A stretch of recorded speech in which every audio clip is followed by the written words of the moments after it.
title, he was out there today, waving his hand as best as he possibly could. Probably there was a stage direction in the prompter, but still. Which was to wave his finger at Donald Trump for not handing over the keys to the presidency yet, not admitting the very obvious defeat that has apparently come his way. I just think it's an embarrassment, quite frankly. The only thing that, how can I say this tactfully? I think it will not help the president's legacy. Now that's after the media have declared him to be the winner. But what about when Joe Biden was not the winner yet, when votes had not been counted? In the presidential debates of this year, literally about a month before the election, this is what Joe Biden said about the election result if it is close. And he is actually making the exact case that Donald Trump is making right now for why he has not conceded.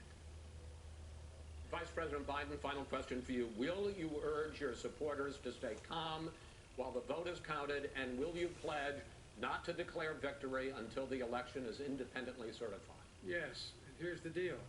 They count the ballots, as you pointed out. Some of these ballots in some states can't even be opened until Election Day. And if there's thousands of ballots, it's going to take time to do it. And he lawyered up in case he would have been in Donald Trump's position. A couple of thousand down, a few thousand down in a few states. If you can flip one or two, then the race becomes an awful lot more competitive than it may have seemed when the media decided that this person's won this state and this person has won that state, when not 100% of the vote has been counted. In fact, 4,000 lawyers were apparently sent to Florida just in case. Biden lost that state, so it didn't matter. He was apparently putting together an army of attorneys for a post-election legal fight. But because the media said he has won, and the numbers look pretty good for him, well, apparently those lawyers will not be needed. And he also says here too, that if it is close, watch out, because Biden has 600 lawyers ready to fight election chicanery by Trump. Now, I've copped it all week because, yes, I said to you that the media had made a call here, but I had also shown you earlier this week that the path for Trump, while narrow, is not closed, as it would not have been for Biden if he was in the exact opposite position. Because there are multiple abilities to challenge things, to recount things, and it's only when they're officially signed off and certified, and that doesn't happen until the start of December, that you move to the next stage. So as inconvenient as it may be for those who demand that Orange Man cry on television, he thinks there are several reasons why certain votes need to be contested, need to be double-checked, or maybe even need to be recounted. Here's the latest evidence that is being put forward by the Trump campaign. The suggestion there, firstly, is that a Pennsylvania postal worker has come forward to, among other things, say that there was major issues, particularly with ballots that were being backdated. There's also the suggestion that in 30 separate states, the computer software that was used to count the votes had glitches that unsurprisingly flipped Trump votes to Biden votes. First last week, and maybe you guys recall, there was an incident in Michigan where 6,000 Trump votes were swapped between Trump and Biden. One big one in Pennsylvania where 19,958 votes were swapped between candidates. There's an allegation that 10,000 dead people apparently voted in Michigan. The margin of victory currently is bigger than 10,000, but that's an awful lot of people. Surely a chance to go back and have a look there. The president's spokesperson waved around, literally, dozens and dozens and dozens of signed statutory declarations, which means it is a crime to lie on those documents, claiming problems here, there and everywhere. 234 pages of sworn affidavits. These are real people, real allegations, signed with notaries who are alleging the following, among other contentions. They are alleging, this is one county, Wayne County, Michigan. They are saying that there was a batch of ballots where 60% had the same signature. They are saying that 35 ballots no voter record, but they were counted anyway, that 50 ballots were run multiple times through a tabulation machine, that one woman said her son was deceased, but nevertheless somehow voted. And the bloke who ran the 2016 campaign for Donald Trump said in Pennsylvania there was literally a list of poll watchers who were to be denied access to be able to be scrutineers to make sure that the process was working. Now, I don't know whether any of this stands up. None of it stands up, but it's not for us to decide. A court will at one point in time rule on it. But just as Joe Biden was lawyering up and getting ready, he would be doing exactly the same thing. Because remember, Hillary said, don't concede under any circumstances. Meantime, CNN has decided to start drawing up a list. They started drawing up lists, well, for unity. And remember the unity that Biden talked about just a couple of days ago when the media said he was the winner? Refusal of Democrats and Republicans to cooperate with one another. We can decide to cooperate. They want us to cooperate. Stop treating our opponents as our enemies. They are not our enemies. They are Americans. But CNN does not like that. Apparently not enough Republican politicians have kissed the ring of the new king. They have literally put up a list on their screen of people who have not congratulated the damn new president yet. That's because they are doing exactly what the Democrats would have done if they were in exactly the same position.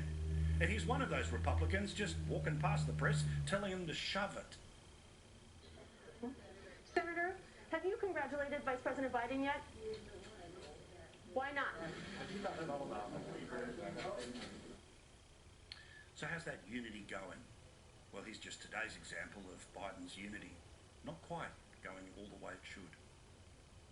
Yeah, we're in a battle right now between denialism and reality. The way in which they're conducting themselves is more akin to a dictatorship than a democracy. Trump tear-gassed peaceful protesters for a photo op. Trump ripped children from their parents. I don't think that those people should be able to profit from their experience within the Trump administration, and I don't think that they should be forgotten, and I don't think that we should look the other way. Having seen what Donald Trump has done to endanger democracy, cause hundreds of thousands of people to die unnecessarily of COVID, to be contemptuous of the crisis over racial justice in this country, to see someone like that and for them to have voted for him in large numbers, it says that there is a potential for that to return. Is the president planning a military operation or the use of federal troops? What if Trump responds in a big way, militarily, and he ends up leaving a war going on with Iran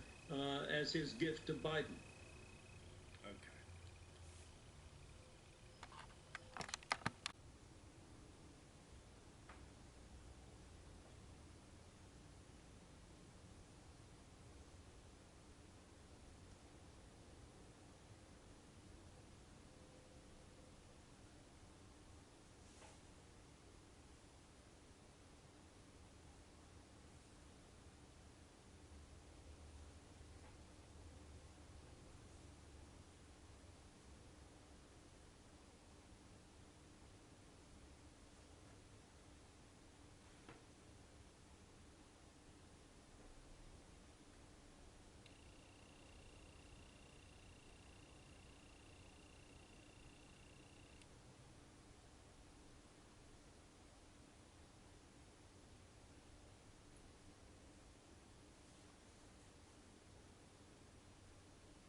the vote.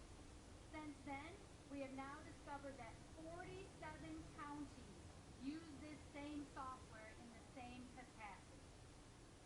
Antrim County had to hand count all of the ballots, and these counties that use this software need to closely examine their results for similar discrepancies. The people of Michigan deserve a transparent and open process.